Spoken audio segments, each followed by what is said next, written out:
हिंदी की online class में आपका स्वागत है। सबसे पहले तो आप सभी को कृष्ण जन्माष्टमी की हार्दिक शुभकामनाएं, उज्जवल भविष्य की कामना। पिछले वीडियो में अपन बात कर रहे थे सेनापति की, और सेनापति का हमने परिचय पढ़ा था, और परिचय के साथ साथ एक पद हमने पढ़ा था बसंत ऋतु का। इसके बाद में इनके अगले पद हैं जिनका आज इस वीडियो में अपन विस्तार से अध्ययन करेंगे। तो पहला पद था जिसमें बसंत ऋतु का वर्णन किया गया था, बसंत ऋतु का मानवीकरण किया गया था।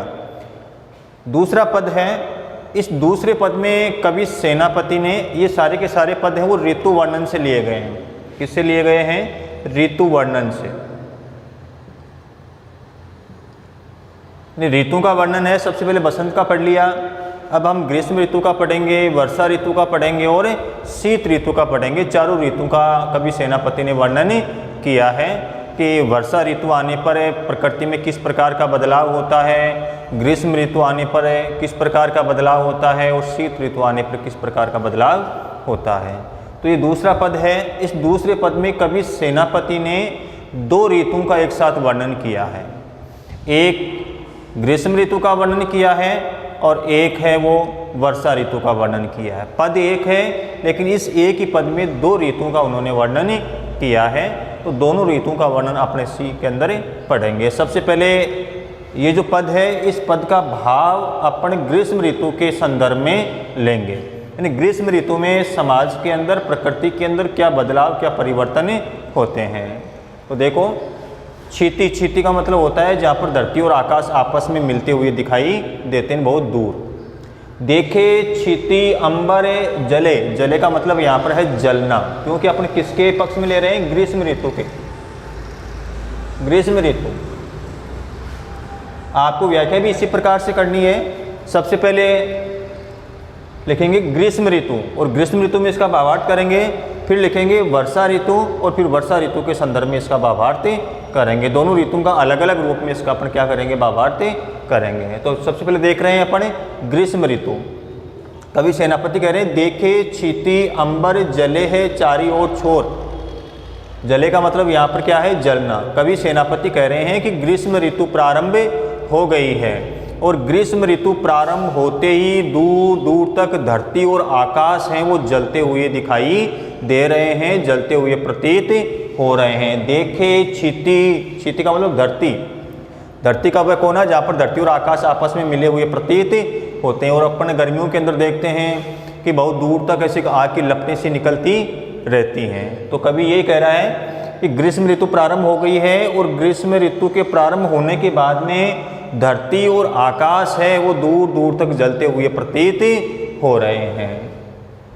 तिन यानी तिनका, तिन तरबर सभी को रूप, तरबर का मतलब वृक्ष या पेड़, सभी को रूप, हर्यो, हर्यो का मतलब हरण करना, हरण करना।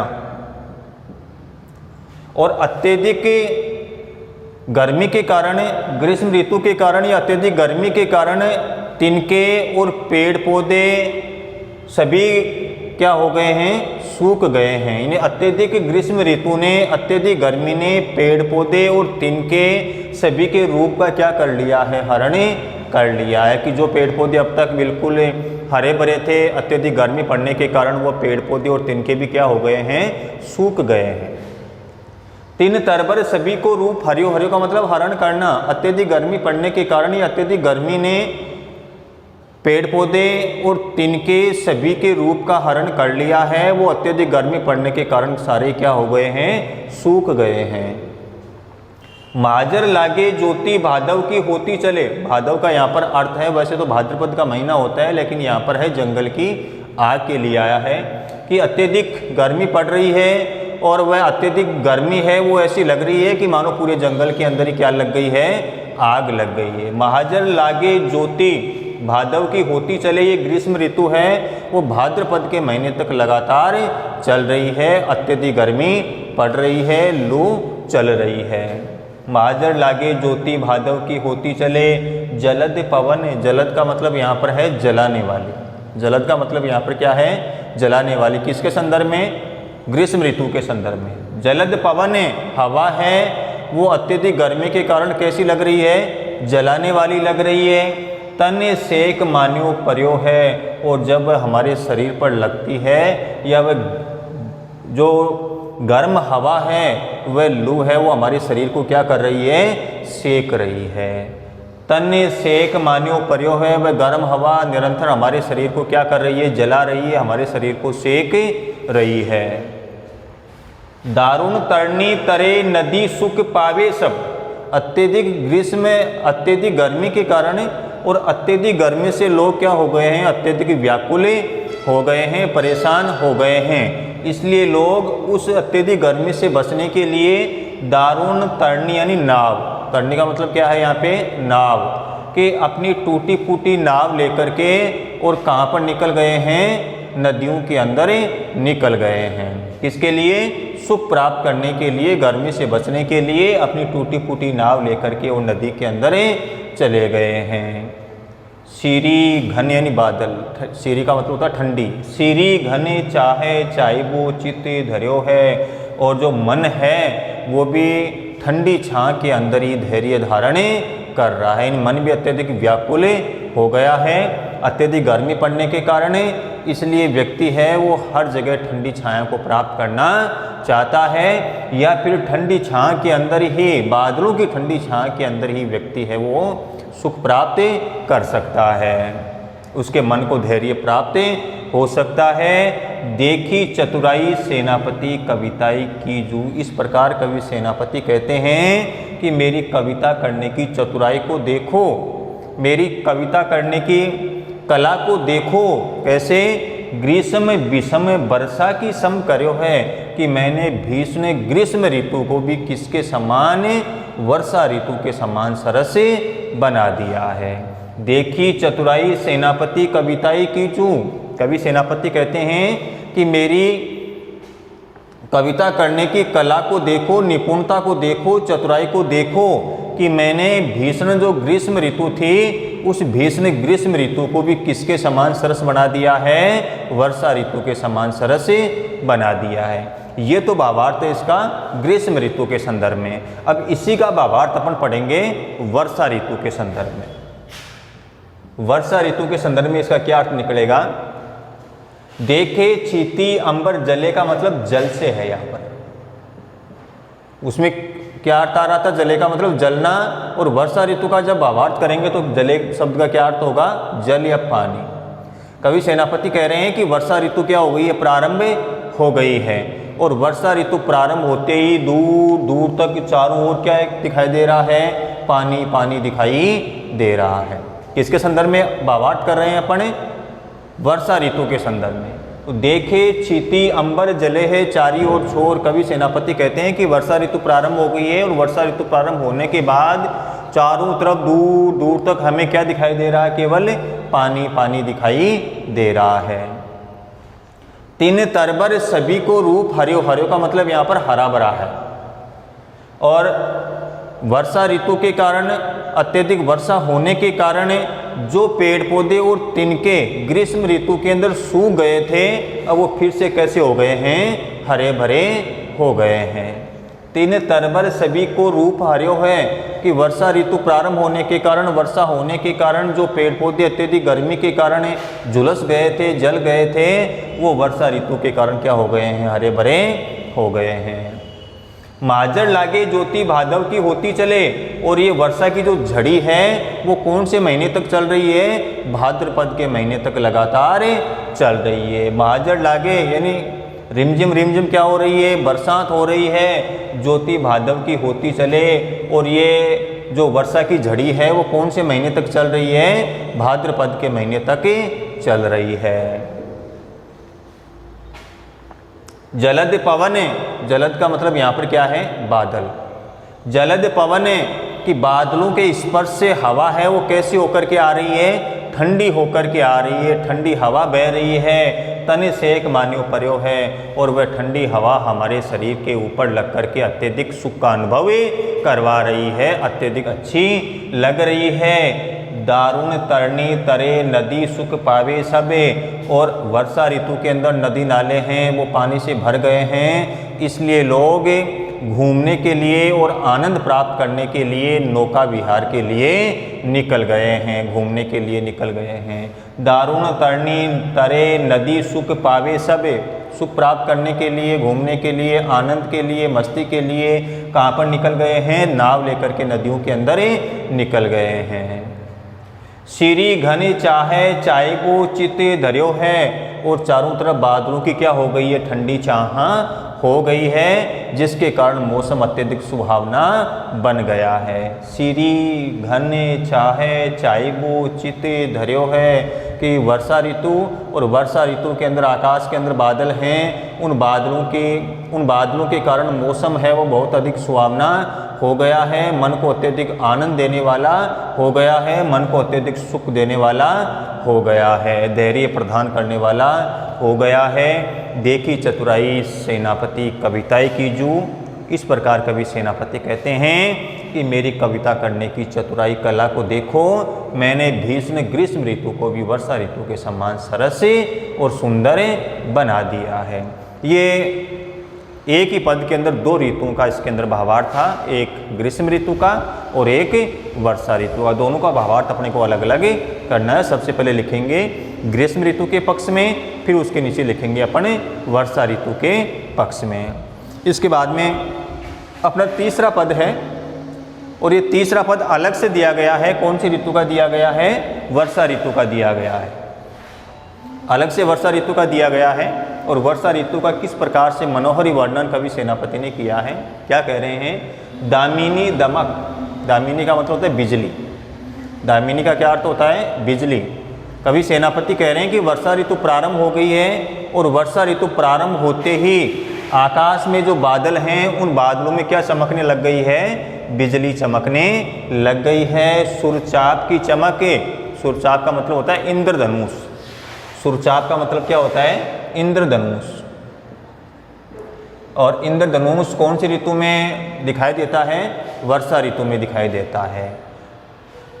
तो वर्षा ऋतु के कारण आकाश में बादलों में बिजली है वो चमक रही है, और इंद्रधनुष ने अपनी शोभा है वो आकाश के अंदर बिखेर दी है। आकाश के अंदर क्या दिखाई दे रहा है? इंद्रधनुष दिखाई दे रहा है। श्याम, श्याम का मतलब काला, और पूरा का पूरा आकाश किन से ढक गया है? बादलों से ढक गया है, अर्थात काला दिखाई दे रहा है।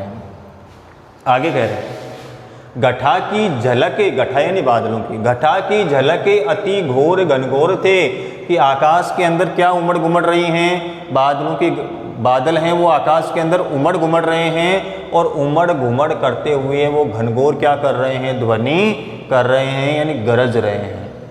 कि आकाश की वर्षा ऋतु में आकाश में बादल उमड़ घुमड़ रहे हैं, और उमड़ घुमड़ते हुए वो घनघोर क्या कर रहे हैं? गर्जना कर रहे हैं, गरज रहे हैं। कोकिला, कोयल, कलापी, मोर, कलापी का मतलब क्या होता है? मोर। वर्षा ऋतु के अंदर कोयल अपने मधुर स्वर के अंदर बोल रही है, कलापी कल गूंजत जित तिते, और मोर है वो जंगल के अंदर यहाँ वहाँ नाच रहा है, बोल रहा है। कोकिला, कलापी, कल गूंजत है जित तिते, कि वर्षा ऋतु, और वर्षा ऋतु के अंदर मोर और कोयल है वो जंगल के अंदर इधर उधर हैं, वो बोल रहे हैं, नाच रहे हैं। सीकर ते शीतल समीर, सीकर का मतलब पसीने की बूंदें, सीकर का मतलब क्या होता है?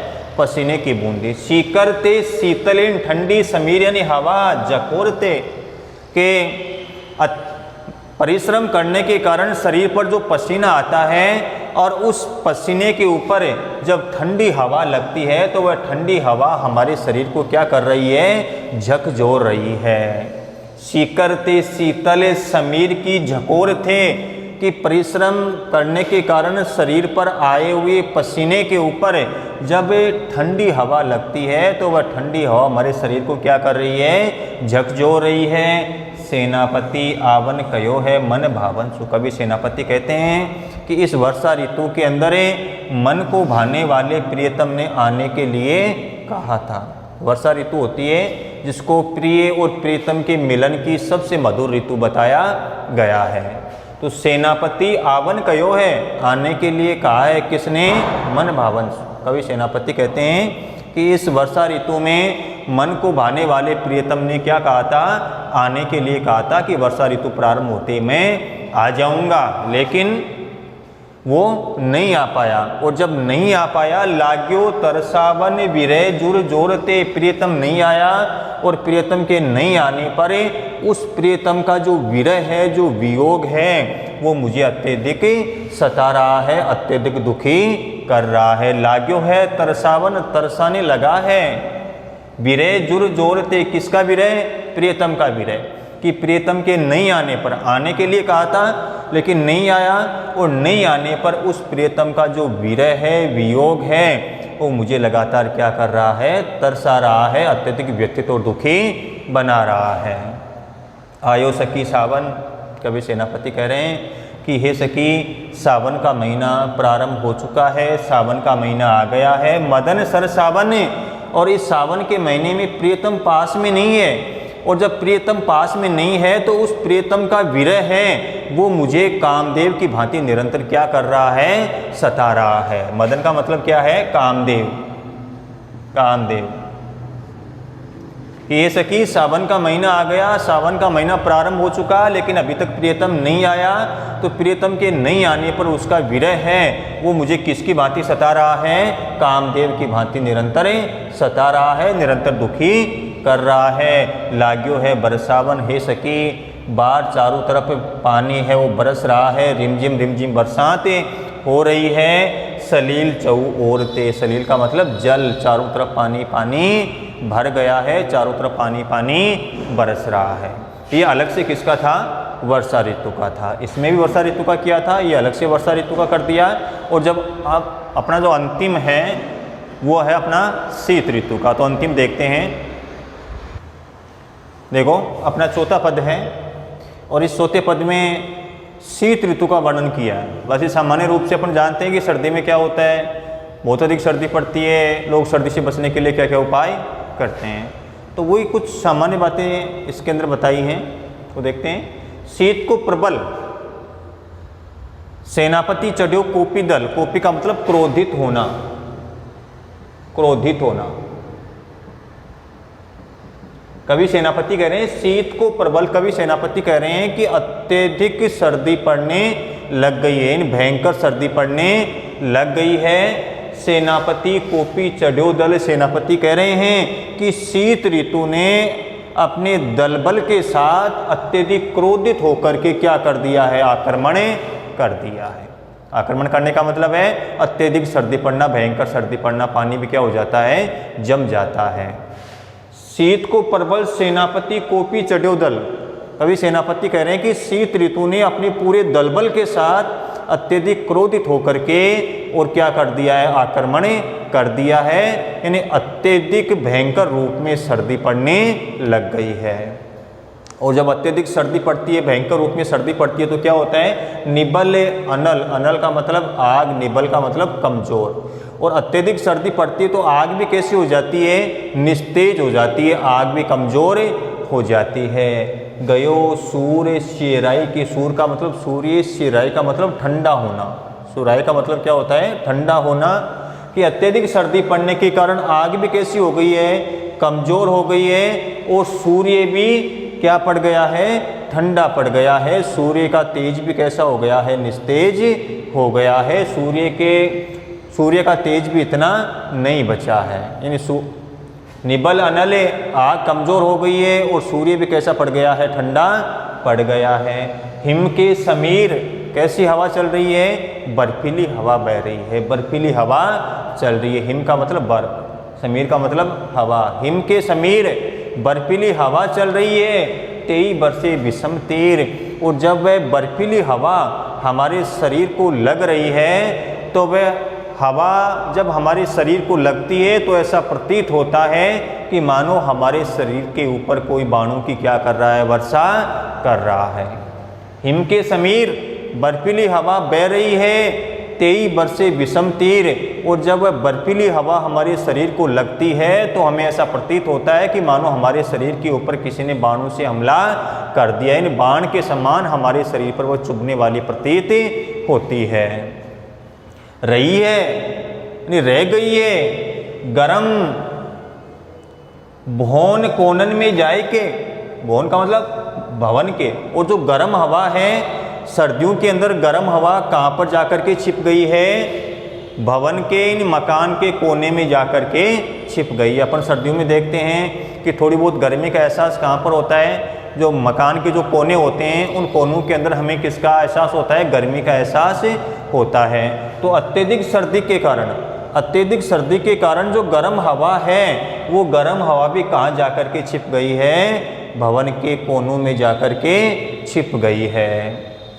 धूम नैन बहे, लोग आगी पर गिरी रहे, और लोग उस सर्दी से बचने के लिए क्या करते हैं, अलाव जगाते हैं, अलाव जलाते हैं, और उस अलाव से, उस आग से जब धुआं निकलता है, उस धुएं के कारण उनकी आंखों से क्या निकल रहे हैं, आंसू निकल रहे हैं। धूम नैन बहे, धुएं के कारण लोगों की आंखों से आंसू निकल रहे हैं, फिर भी लोग आगे पर गिरी रहे, लेकिन फिर भी लोग उस आग को छोड़ करके जाना नहीं चाहते हैं। उसी आग के चारों तरफ बैठ करके और वो अपने शरीर को क्या कर रहे होते हैं, तपा रहे होते हैं। ये सो लगा ही रहे, और उस आग को चारों तरफ से इस प्रकार से वो घेर करके बैठे रहते हैं कि मानो उस आग को भी उन्होंने किससे लगा रखा है, अपने हृदय से लगा रखा है। नेकु सुलगाई के, आग को सुलगा करके, उस अलाव को सुलगा करके और उसके चारों तरफ इस प्रकार से घेरा बना करके बैठ जाते हैं, तो ऐसा लगता है कि मानो उस आग को भी उन्होंने अपने हृदय से क्या कर रखा है, लगा रखा है। यानी उस समय जो आग है वो भी अत्यधिक अच्छी लगती है। कब? सर्दी की ऋतु के अंदर है। मानो भीत जानी महासी, जब लोगों को ये एहसास होता है कि आज बहुत अधिक क्या पड़ेगी, सर्दी पड़ेगी। भीत का मतलब डरना, महाशीत का मतलब अत्यधिक सर्दी।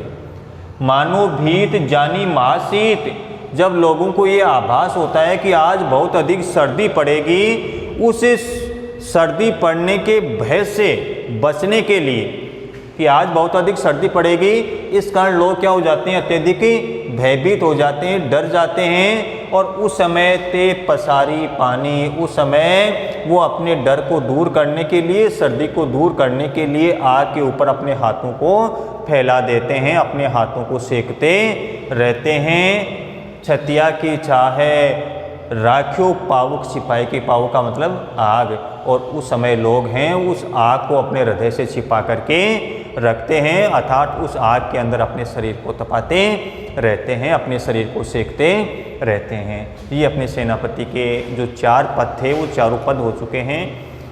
सबसे पहला अपना बसंत ऋतु का था, उसके बाद में अपने 2 ऋतु का एक साथ पढ़ा था, ग्रीष्म ऋतु का और वर्षा ऋतु का। उसके बाद में वर्षा ऋतु का अलग से पढ़ा है अपने, और अंत के अंदर ये शीत ऋतु का है। तो अपने सेनापति का ये चैप्टर कंप्लीट हो चुका है। अगले वीडियो के अंदर अपने एक नया चैप्टर देखेंगे। धन्यवाद। जय हिंद।